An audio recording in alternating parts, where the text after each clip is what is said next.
పాకిస్తాన్లో కూర్చున్న ఓ గ్యాంగ్స్టర్ భారతదేశంలో 112 మందితో సంబంధాలు పెట్టుకున్నాడా?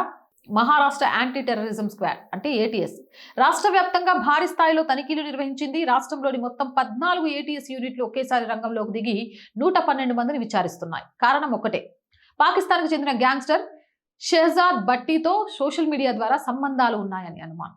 ఇది సాధారణ నేర విచారణ కాదు. ఇప్పుడు యుద్ధాలు కేవలం సరిహద్దుల్లో మాత్రమే జరగడం లేదు, సోషల్ మీడియా కూడా ఒక యుద్ధ రంగంగా మారింది.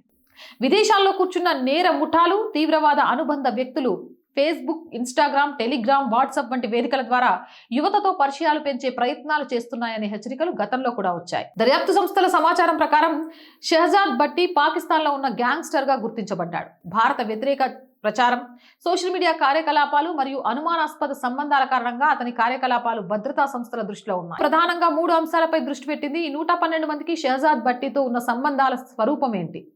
కేవలం సోషల్ మీడియా చాటింగ్ మాత్రమే జరిగిందా, లేదా భారతీయ యువతను ప్రభావితం చేసే ప్రయత్నాలు, తీవ్రవాద భావజాలం లేదా ఇతర అక్రమ కార్యకలాపాలకు ప్రేరేపించే ప్రయత్నాలు జరిగాయా? ఈ ప్రశ్నలకు సమాధానాలు వెతుకుతుంది ఏటీఎస్.